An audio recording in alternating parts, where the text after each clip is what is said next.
Chair, Before, Sen. Rafi, Yeah, Madam before Chair. you, quick lang. I need to do something right after your quick intervention.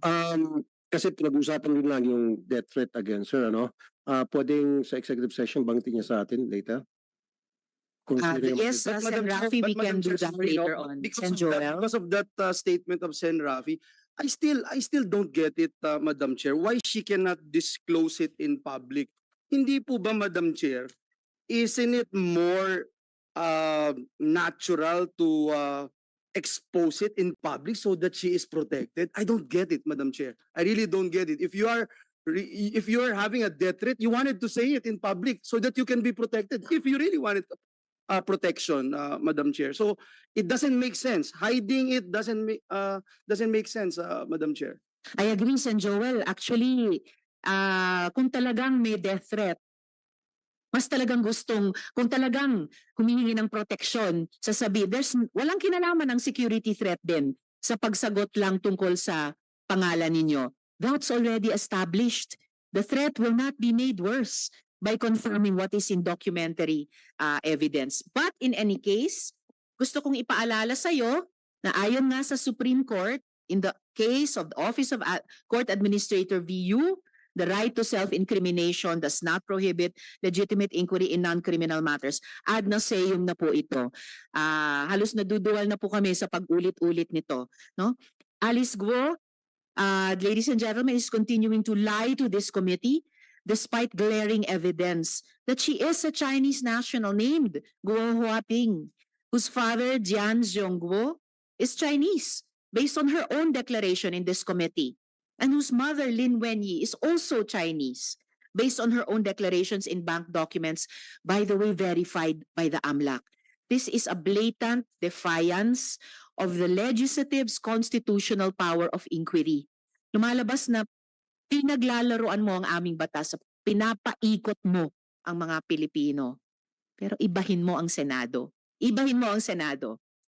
I move to cite Guo Huaping, also known as Alice Guo, in contempt of the Senate for testifying falsely and evasively before this committee. Second the motion, Madam Chair. Thank you, Sen. Joel. Madam Chair, Yes, Sen. Madam Coco. Chair, when we were in recess kanina, the pending matter was the refusal to give us details of the death threats that she herself brought before us. And Siya nag-volunteer. She binolunteer niya sa information sa atin eh. Then pinupurso namin ayaw mong sagutin. Ngayon, I think the prevailing sentiment is hindi siya makahingi ng executive session. Sagutin niya ngayon lahat. Yung kasi kung totoo naman na may death threat ka, na-monitor ka na rin nung nagbigay ng death threat sa'yo, kahit mag-executive session, di alam na rin yan, sinabi mo na rin sa amin, ikaw pa rin yung source. Kaya hindi kami papayag sa executive session. Ngayon, ang prevailing sentiment, if I'm not mistaken, is you have to answer the questions relating to that particular subject matter na ikaw mismo ang nag-voluntaryo palabasin sa hearing na ito. Inumpisa ni Senator Bato and then si Senator Jinggoy. Kaya Madam Chair, doon ako sa ground na yon. If we should, kasi at least yun, there is no need to determine who is telling the truth eh. Wala tong ano eh. Ito, we have I think Senate section here, if the refusal to cooperate or giving evasive answers, pwede na natin gamiting ground yun to cite the witness or the resource person in contempt. At Alice, sa lahat dito, akong pinaka-lenient actually na ayaw ka i-cite in contempt eh. Pero in this particular case, kahit anong pag-isipin ko, you have to answer eh. You have to answer, and if you want if we require you to answer publicly, you have to answer. You can invoke a right, pero pag-usapan namin yun. But when we deny that you are not entitled to such a right, then you have to answer. Otherwise, mako-contempt ka talaga. So I'm presenting that alternative ground, Madam Chair.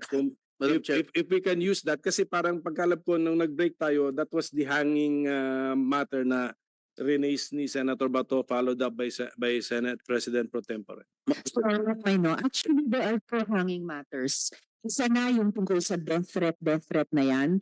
Pero higit pa doon, yung question ng identity. Dahil proven na ng NBI at proven na ng isa pang ahensya na Alice Guo at Guo Huaping, iisang tao lang kayo. At yun yung patuloy na pinagsisinungalingan mo sa komiteng ito. Therefore, the chair is citing Alice Guo alias Guo Huaping in contempt as seconded by Senator Joel. Madam Chair, SP Pro Tem Jinggoy. let's give a last chance for her to answer the question. Answer, Alice. Ikaw ba daw si Guo Huaping? Madam Chair, Sen, pasensya na po talaga. Ako po, si Alice ko po. Okay, well, pasensya din po. The chair cites Alice Guo alias Guo Huaping in contempt of this committee as Hopefully- seconded by Senator Joel. Yes, Thank you. Anyway, Mayo? she has been cited in contempt, but hindi kasi ako present sa past hearings ng Committee on Women, but has she been confronted with the documents of Guo Huaping? Napakita na sa kanya? yes, Maino. Kasi dapat may handwriting doon or may signature na allegedly coming from her, di ba? Did she deny or the signature? May entries doon may entries siguro doon na coming from the applicant, tama? Am I mistaken as NBI director? I can flash the passport page, Maino, and then NBI Director Santiago, gusto niyo bang i-address itong matter, please? Certainly, Your Honor, please. Yun pong sa signature, remember yung sa ACR niya, doon namin ibinase, ay meron pong iba ang signature niya doon. At dito sa NBI clearance na ibinigay namin sa kanya, iba rin po ang signature. Kasi bata pa siya nung yun hong sa ACR eh. Kaya we cannot rely on the signature. Pero ang fingerprint po, hindi po yan magbabago magmula ipanganak hanggang sa mamatayang tao. Yes, but have we confronted her with the document and then asking her, did she accomplish the said document? Tanawin natin siya kasi hindi Hindi naman po- siguro siya musmus na bata na hindi na niya maalala, no? May memory na siya noon eh. Hindi po namin siya na-confront. Opo. Okay. Kaya And presented those same documents na fina-flash ko ulit dito kay Alice ko sa mga nakaraang hearings bago pa siya tumakas. can we give her one last chance? I-flash yung document then and then I will ask her now if she remembers accomplishing the said document of Guo Huaping. Madam Chair, I'm sorry, but I asked that question a while ago and she said no. Can we flash the document? Used by the NBI. I mean, use the document, di ba? Where's the document? Please give her a chance. Pakita natin sa kanya. For fairness sake. And then, pero pag i-deny niya na hindi niya in-accomplish yun at what particular age, kumbinsido na tayo din. Therefore, she's lying before us, di ba? Meron po tayo ditong doctor's report na sinasabing identical ang fingerprints ni Alice Guo at ni Guo Huaping at na yung fingerprints na iyon ni Guo Huaping at ni Alice Guo were affixed by one and the same person. Do we have the supporting document na ginamit ng NBI para dito? Para ipakita ulit. Dahil ipinakita na natin dati kay Alice Guo. Miss Alice, extraordinary ito ha. Kayo lang yung naalala kong resource person na ipapakita namin paulit-ulit ang mga dokumento sa iyo. Dapat naman siguro suklian mo yung komite na magsabi ka na ng totoo. Hindi go the extra mile ang komite. Pero kasi nangalingan pa rin ang sinusukli nyo. Comsec, do we have the supporting document on para i-project dito sa ating monitor, yung ginamit ng NBI to come to this conclusive opinion used in all courts of the Philippines, ang fingerprint matching. Madam Chair, Yes, Sir Joel. while we are still waiting, and just to support the motion that was approved by this committee, Madam Chair, the Senate has sufficient, substantial, and damning evidence to support to support a conclusion, Madam Chair, that this witness is lying. Now, whether the court will bear it out later or not, that is the basis, Madam Chair. If this is the prevailing stance, then witness won't play around with the Senate. I think that is the only reason why we are doing this, because she is obviously playing around, Madam Chair. We have given her enough time, so many chances, Madam Chair. I have never seen a witness na ganito karami yung chance na binibigay natin magsabi ng katotohanan. Pero kung ayaw talaga, Madam Chair, she has to face the music. Agree, Sen Joel. But Comsec, i-flash po natin please yung passport ni Guo Huaping para masagot niya yung one more chance na tanong ng minority leader. While Can we waiting, pull that up? Madam Yes, Chair, SP Pro Temp, Jinggoy. habang hinihintay natin i-flash yung passport sa ano, I'll give you one more chance, Alice, tungkol sa death threat. Ha? Kailan mo na-receive yung tangka sa buhay mo? Miss Alice. I think mga bandang June po, June of this month, of this year. this year po. Ilang beses? More than 5 times po. Kanino galing? Through phone po. Sino yung tumawag? Sen, gustong-gusto ko po din i-discuss po sa inyo at humihingi din po ako ng pasensya po sa inyo. Natatakot din po talaga na i-disclose po sa public. Eh kahit i-disclose mo sa amin through an executive session, katulad nga ni sinabi ni Senator Coco, malalaman din niya. Ngayon sabihin mo sa amin, sino Sen, yung source? opo, Sen, ang understanding ko po, pagka sinabi ko po sa inyo sa executive session po, hindi po lalabas. Kasi nagwo-worry po ako sa sarili ko Ganun pong din yun. safety. Oh, sabihin mo sa amin. Sen, ako po kasi ang Senate hearing po natatapos pero natatakot po kasi ako sa magiging buhay ko. Ano ka tinatakot nung kausap mo sa telepono? Ah, How Sen, you threaten? hindi ko po muna i-discuss po sa public po. No. Opo. You, Pasensya na po topic talaga, of, Sen. how were you threatened? Yun lang tanong ko, how were you threatened? Hindi ko po siya may discuss po sa public po, Sen. Pasensya na po talaga. Eh talaga makukulong ka. Madam Chair, if just in case the court will allow the Senate to be detained here, I would like to raise this motion to immediately commit her at the Pasay City Jail. Salamat, Senate President Pro Tempore. Before that matter will be deliberated, we have a pending citation in contempt by the chair, seconded by Sen Joel. And so Alice, one last chance dito sa ipinapakita namin ulit na passport, page ng passport mo. Sagutin mo yung tanong ni Sen Coco, ikaw ba ito? Madam Chair, ako po si Alice Go po. No, hindi yan ang tanong ko sa inyo. Ang tanong ko po ay, meron kang monitor sa harap mo, kita mo yung page ng passport. Kayo ba yan sa photo na yan? At asking yung pangalan nyo. Alam na namin, Guo Huaping. Ito ba ay ikaw? Madam Chair, meron pong pending case po sa akin po. Lahat You po- answer.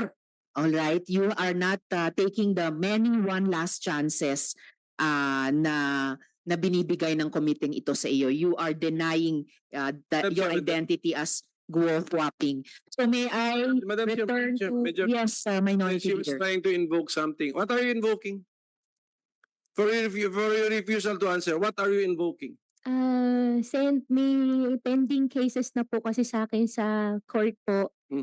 Ang understanding ko po, lahat po ng sasabihin ko po dito may incriminating my own self po. Okay, this Kaya- one. Ito, saan ito maka-incriminate? What particular case? Kailangan may kailangan may particularity. Hindi Opo. pwedeng wala. Opo, kasi may final po sa akin sa citizenship po na issue po sa court po.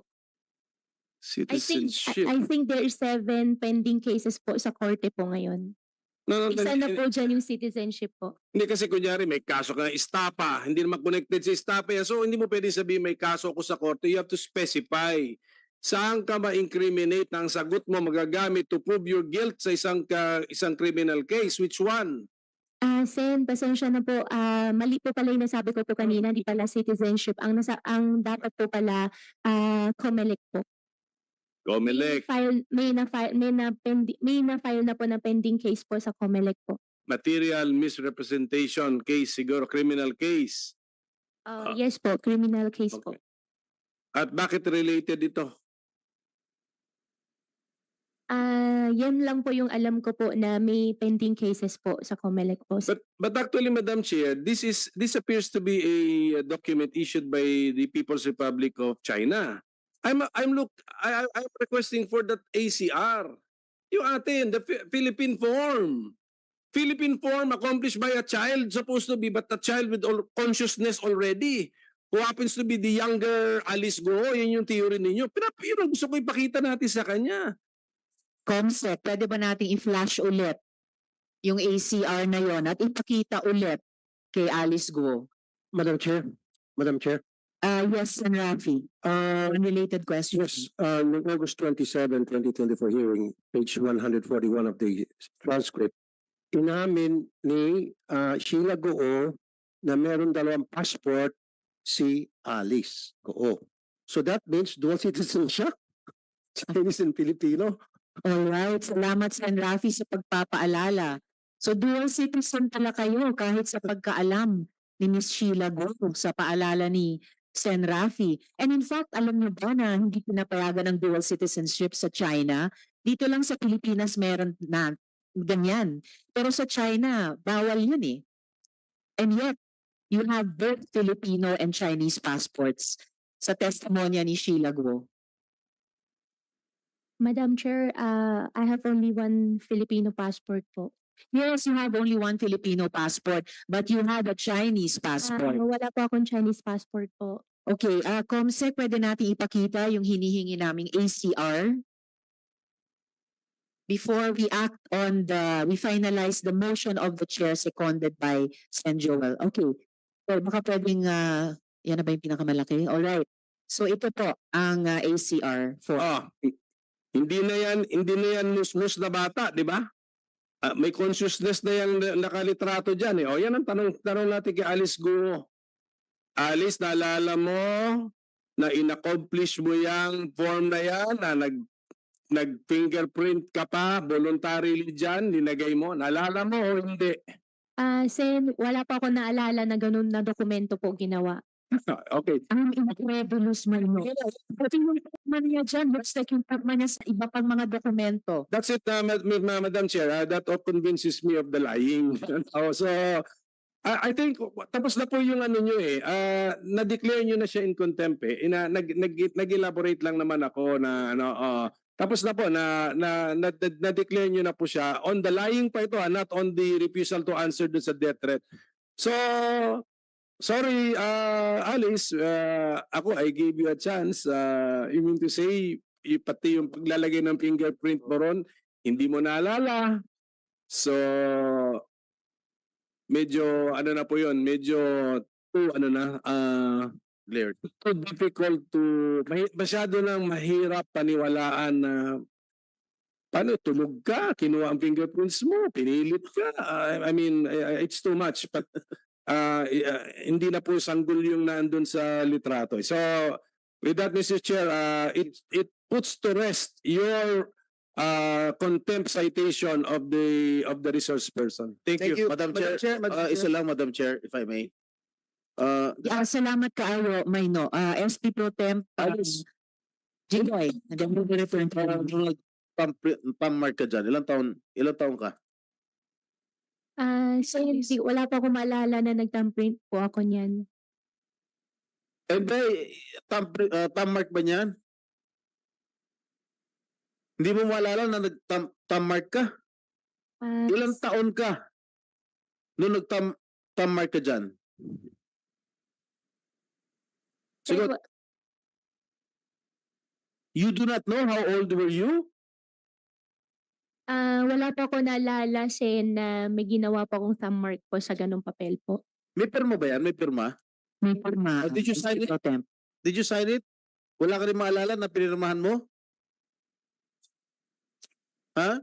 Wala po. Sa ACR. Pirma mo ba yan? Punta natin ulit yung ACR. Pirma mo.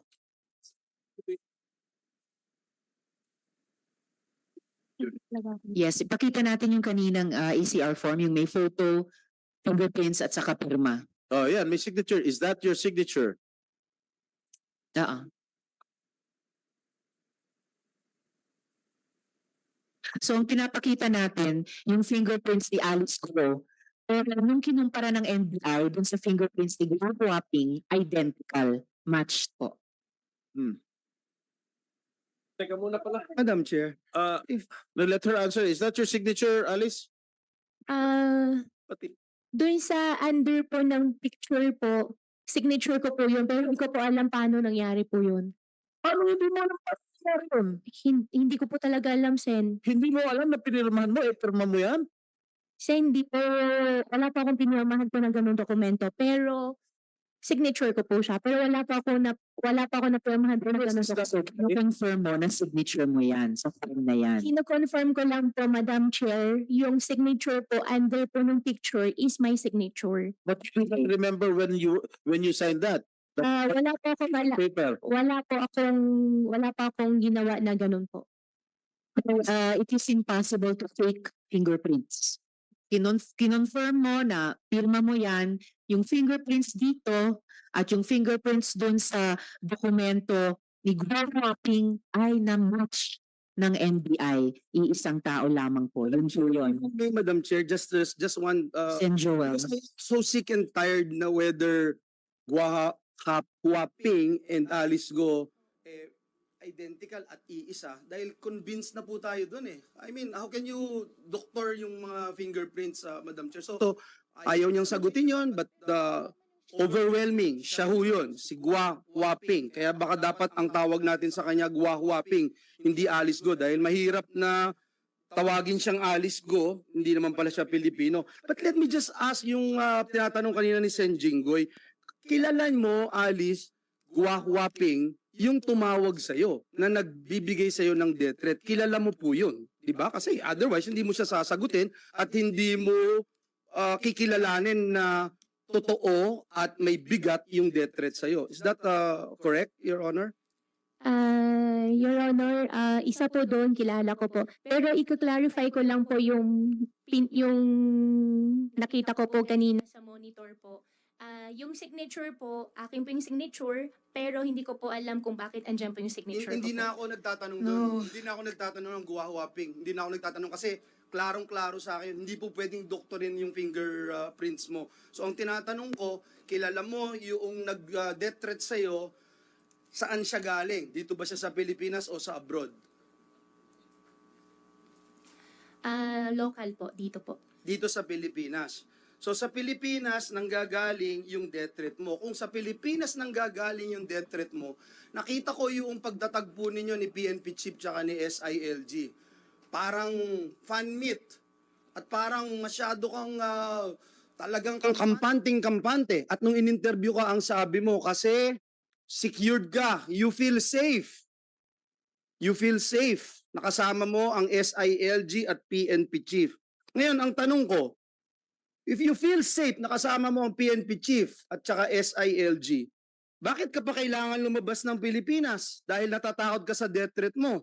Bakit hindi ka na lang lumapit o nag-report sa PNP Chief o kay SILG?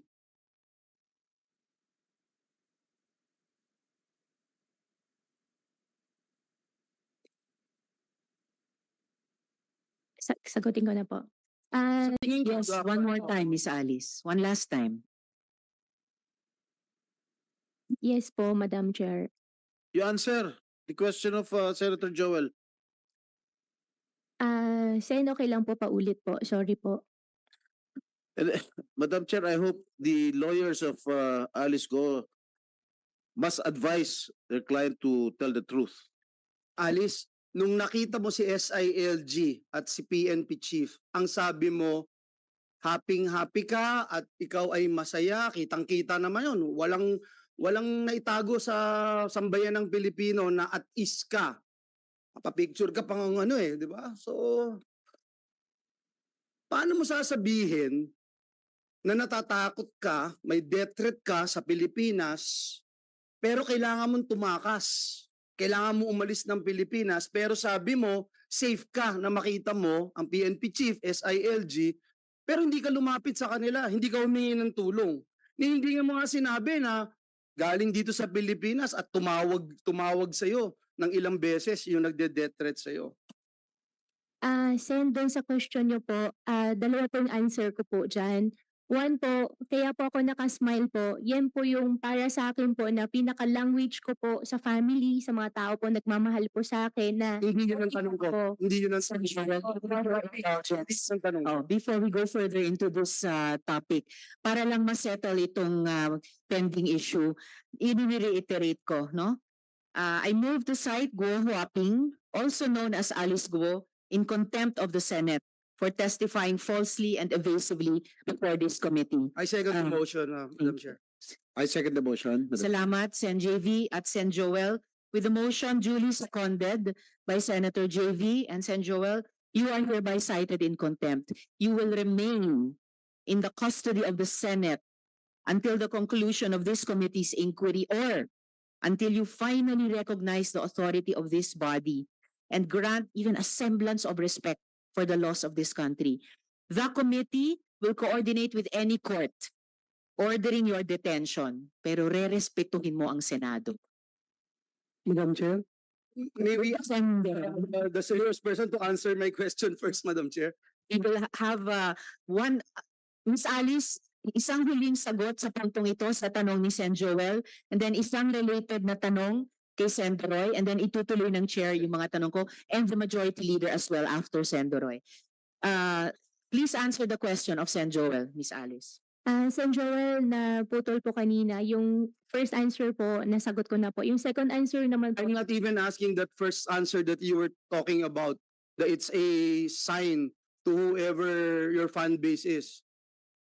My only question is, why didn't you go straight to PNP chief and SILG? Why didn't you ask for police help? Because at the end of the day, ganun din pala yung gagawin mo. At sabi mo, dun ka, you feel safe. Pero hindi, tumakas ka, iniwanan mo kami, binastos mo kami, binastos mo yung buong gobyerno, hinalughog ka sa buong Pilipinas. Ay mga kapulisan natin, mga NBI, Coast Guards, talagang pinahirapan mo. Pero sasabihin mo ngayon, may death threat ka. At ngayon, kampante ka, na protektado ka. It doesn't make sense kasi, Alice. Guwahuaping. Question, bakit? Sen, ang answer ko pa rin po dyan ay after wala rin po sa mind ko po na pwede ko pong gawin yan at pagkatapos ko po na share na meron pong death threat, I feel relief po nung nakausap ko po sila. Hindi mo Salamat, Sen. Jo. Hindi mo pa rin sinasagot yung tanong. But anyway, hindi ka tumatakas sa Pilipinas dahil sa death threat. Yun ang pinasagot mo sa amin. Tumatakas ka dahil tinatakasan mo yung mga kaso mo. Tinatakasan mo yung mga criminal activities na ginawa mo. Salamat, Sen. Joel. Sen. Roy, one related Madam Chair, question. May this representation inquire as to the limit of the number of contempt citation that we can give to a particular resource person?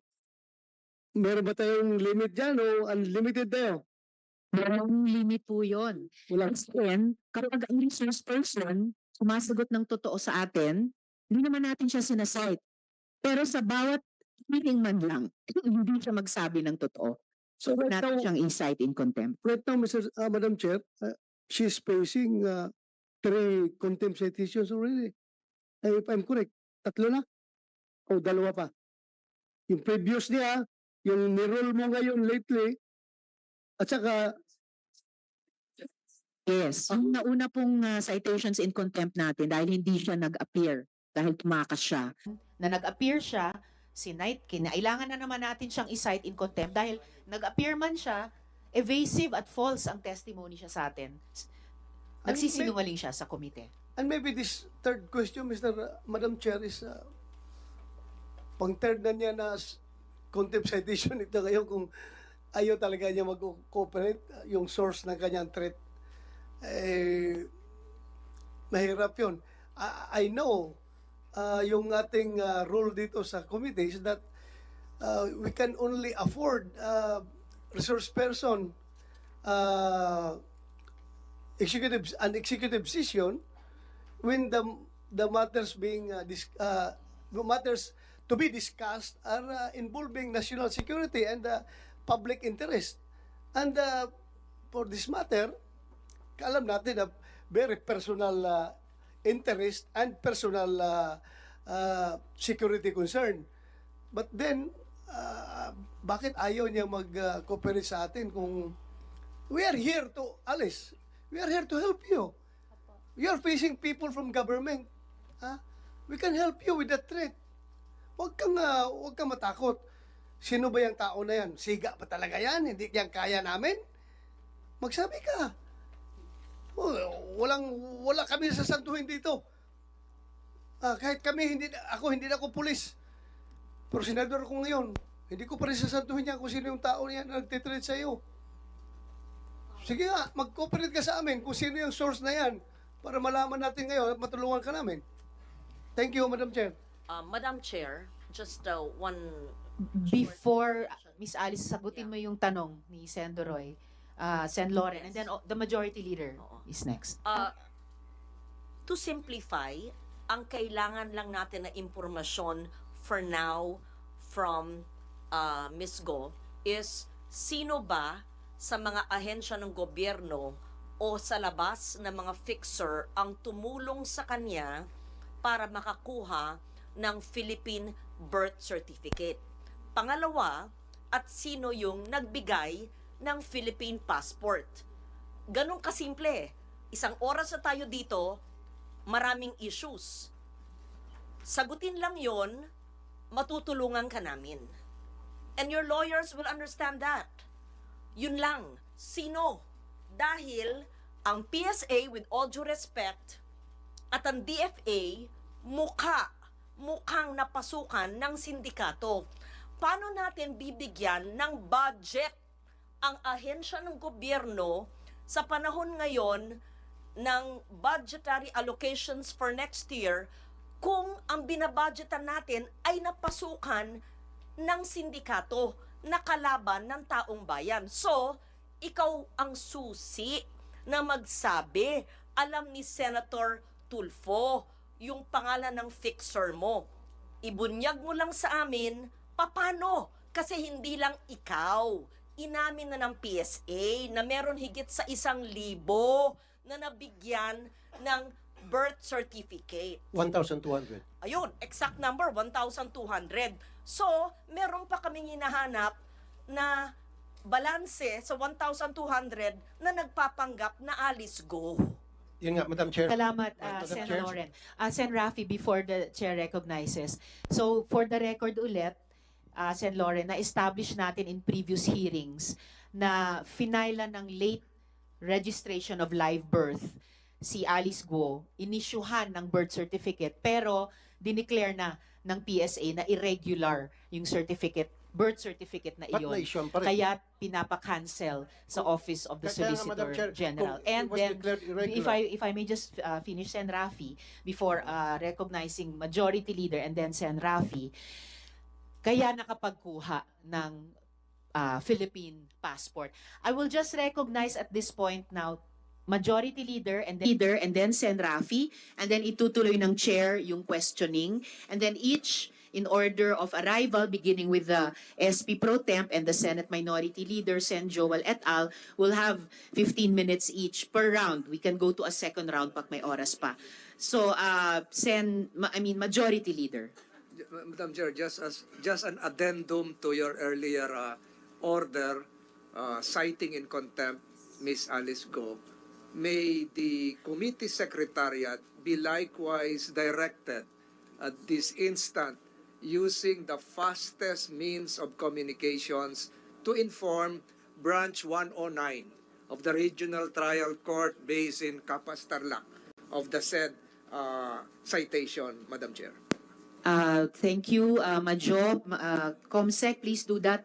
And please include in the communication to the good court yung sinabi ng chair kanina sa citation in contempt kay Alice Guo o Guo Hopping that this committee will coordinate with the court ordering her detention. So we will coordinate with that court. And lastly, Madam Chair, just Sen- to thank- Madam Chair. just in that Yes, particular Sen Joel and then Sen Rafi. communication to the court, we also would like to put into the records how much we appreciate, Madam Chair, the confirmation of the court and the respect of the court to this committee to allow Gua Huaping to appear before us, Madam Chair, because we wanted to put that into the records, Madam Chair. Thank you. Madam Chair. Salamat, Sen Joel. Oo, ina-appreciate ng buong komite at ng chair na pinaunlakan ng judge yung written request na ipaapirin at pasalitain sa ating komite si Alice Guo Huaping. Kaya pinut on record na ng komite yung pag-cite in contempt kay Alice Guo at bunga niyan, we will coordinate with the court dahil ito yung nag-order ng kanyang detention.